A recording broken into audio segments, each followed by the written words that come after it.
Now, I wasn't actually going to do this year.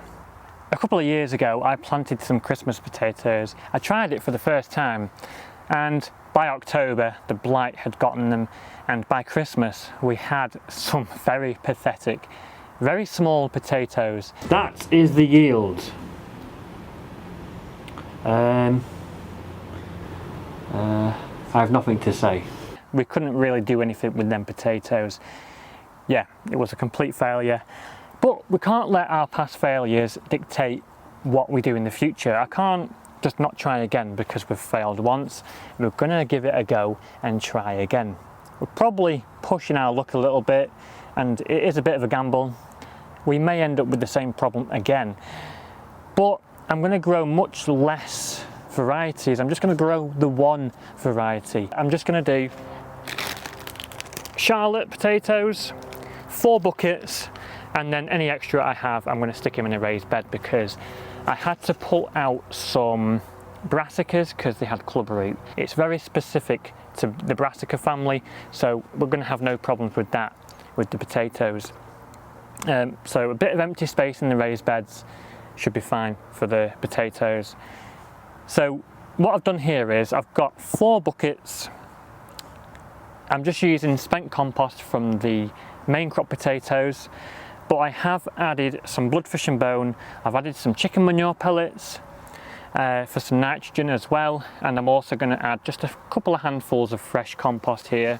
I've got some of this Grow More compost, which is really good, and that should be fine. They're only second dailies. They're going to be pretty small potatoes anyway, but Charlotte are a really nice variety, but I struggled to get hold of some. I found that garden centres around here don't really sell Christmas potatoes. It's usually late winter, spring. That is usually when they start selling their potatoes, and that is really the only time they sell them. But I somehow managed to go to my local garden centre, just around the corner from me actually, and I picked up some Charlotte potatoes. I think they've been on the shelf for quite some time because they are a bit shrivelled, but they've got some nice chits on them. They should be fine. They're not rotten, they're not all mushy, they're just quite soft. But we're going to plant them and see what happens. To be honest with you, the potatoes which we've had, free from blight.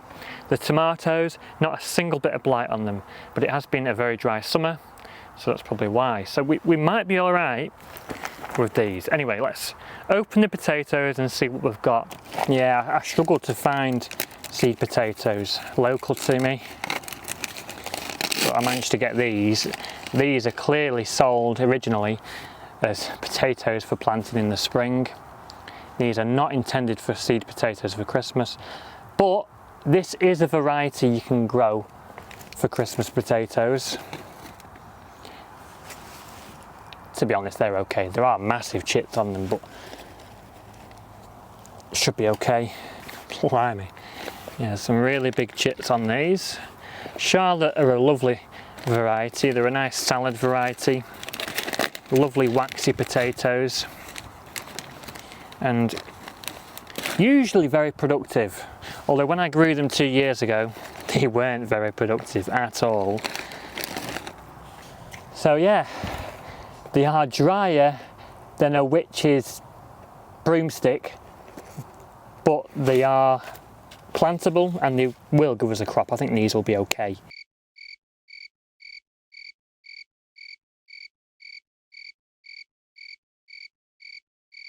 Okay, so I'm actually just going to plant 2 potatoes in these buckets. Usually with first and second dailies I would plant 4, but I'm just going to plant 2 in here and just see what happens. Plus I'm going to be planting some of them in the raised bed as well.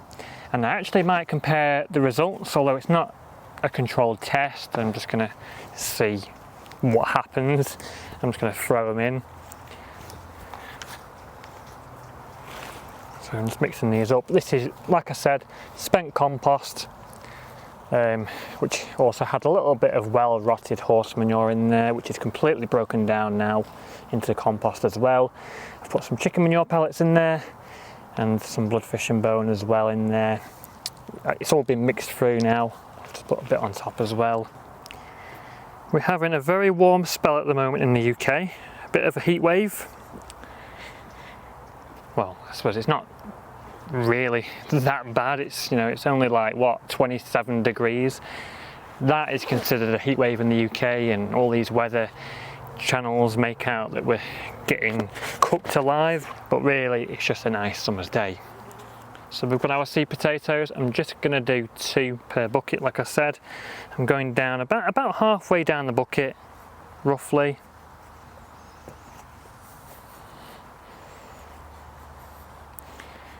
And then covering them over like that. Fingers crossed we get some good Christmas potatoes. Really am hoping. They are a bit of a gamble.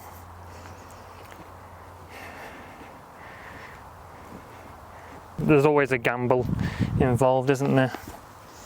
If you don't try it, you're never going to know.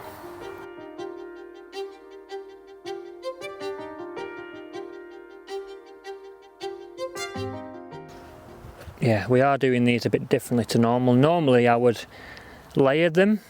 I'd put 2 on the bottom and then 2 further up, but I'm just whacking 2 in there. Now the reason I actually grow potatoes in buckets is because they end up being much cleaner than when I grow them in the ground.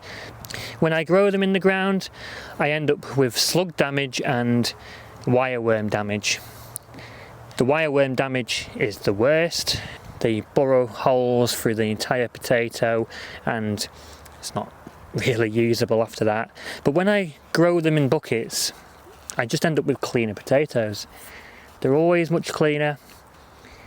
There are many benefits to growing in containers. Yes, you do have to buy compost and fill them up, and there is a bit of work involved, but I end up with better results than in the ground. With that being said though, we are trying some in the raised beds just to see what happens with those. Just going to put a layer of compost on top.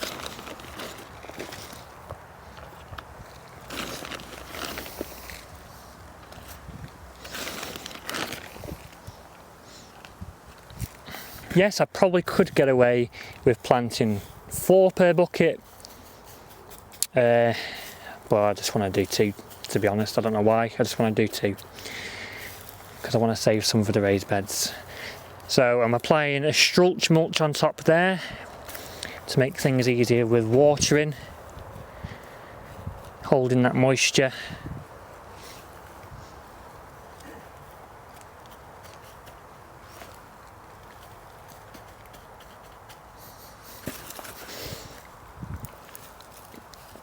I used strulch when I grew my main crop potatoes, and it did help. It did make things much easier with watering.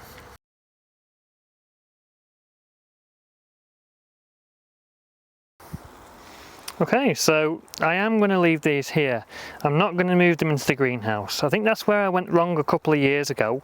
We moved them into the greenhouse and it was too humid in there and there was blight. And I think it took hold in there because of the humidity. So I'm going to leave these here. I'm not even going to move them, and we'll come back at Christmas time and hopefully, fingers crossed, we have some lovely Charlotte potatoes. But I'm not going to end the video there. We're going to go and plant some in the raised bed as well. Okay, so you may have watched last week's video where we had a bit of a brassica massacre. It wasn't really a massacre as such, you know, it was only like, what, 4 broccoli plants at the time? But now it really is a massacre because all the rest of the broccoli is now wilted, and I can actually see the roots have gotten the club roots so bad that they're actually poking out of the soil. And it looks like some of the cabbages now, quite a few more of them have started to show symptoms as well. So we're going to evict the rest of the broccoli and stick these potatoes in and just try with those, to be honest. I'm not too bothered about the club root. It is what it is. We can't really do much about it. You know, things like this happen. But all we can do is just plant something else and hope they work and try again next year. I mean, we had a really good year for brassicas anyway, so because of that, I'm not too fussed. We had some really good broccoli, some really good cauliflower, and some lovely cabbages as well. I'm just going to remove the netting up until the cabbage, I think. Remove, yeah. Yeah, it's definitely club root, that's for sure. No doubt about that. Blimey. Quite severe, actually.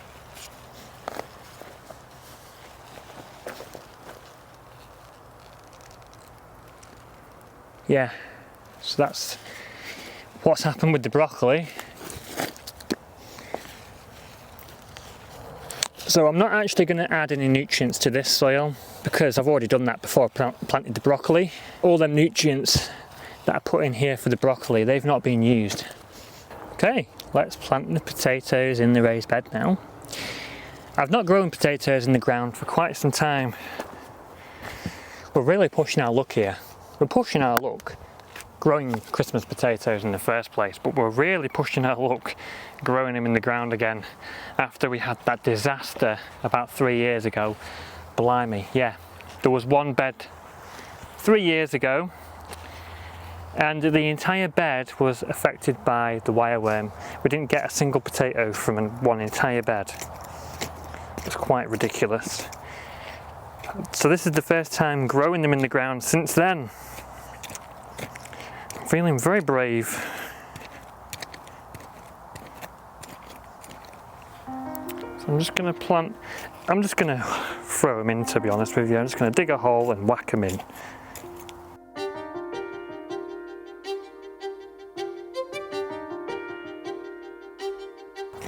I'll be doing a potato reveal with this as well for Christmas.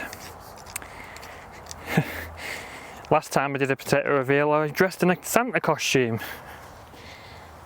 We may do that again. I don't know, we'll see.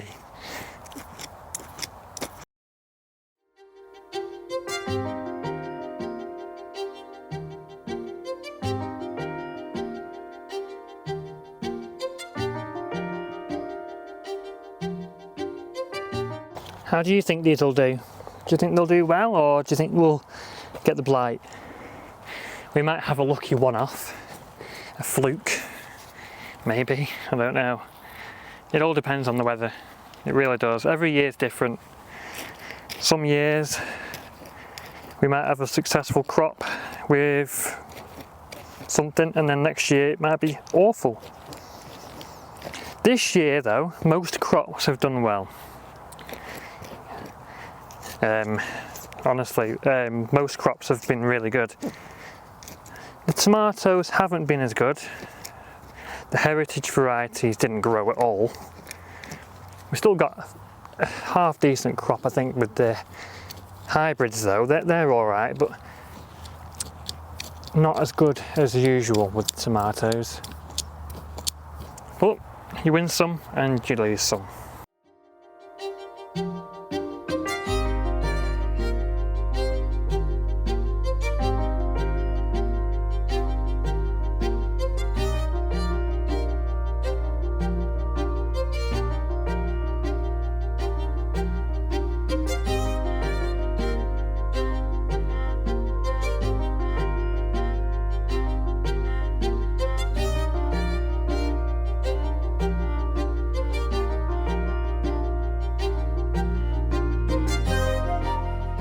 So that's the Christmas potatoes planted.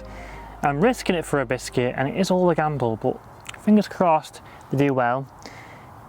They may well produce a really good crop, or they might just give us nothing. They might get blight and we might end up with really small potatoes, but we'll see when it comes to Christmas. I'll be doing a potato reveal when the time is right. So I'm just going to take this opportunity to show you what Christmas veg we're actually growing apart from the Christmas potatoes. So we've got this bed of carrots here, and then we've got a second bed of carrots here. We've already been picking quite a few of these carrots, but hopefully we'll have some left for Christmas as well. I have also planted 3 little buckets of carrots in the greenhouse as well, just in case we need a few extras. We've got some swede as well, which should pair very nicely with the carrots right next to us. And I'm not too sure if you can see. Got a lovely swede there, that's a nice size. Yeah, these have done quite well. And you just can't have Christmas without Brussels sprouts. And we've got 12 Brussels sprout plants here. I've recently trimmed the leaves off to open the plants up a little bit, and they are doing really well. The sprouts are very small at the moment, but in the next 2 or 3 months these will grow rapidly. I think I'm going to feed them with a nitrogen rich feed soon as well to encourage more of them sprouts to grow. But they are looking brilliant. They're about 3 or 4 feet tall now. They are massive. So fingers crossed we'll have some lovely juicy sprouts for Christmas. We've also got some red drumhead cabbage, but the challenge seems to be keeping the slugs off them. The slugs are really having a go at these. Hopefully we can get some red cabbages for Christmas though still. We do have these brassicas here in the bed next to where we just planted the potatoes, but I think we're going to lose them to club root. We've got some kale, and we've also got some red Savoy cabbage as well for Christmas, but the big question is, will they survive and give us a crop for Christmas? I'm not too confident, to be honest. And then lastly, we have a bed of parsnips, which are looking pretty good so far. I'm not going to touch them because it can burn your skin. The sap on them isn't too great for your skin. So, but yeah, we've got loads of veg for Christmas. We've put the things in place now. We've planted everything to hopefully get some stuff for Christmas. We're just counting on the weather to play ball, and we're also counting on the pests and disease to not be a problem.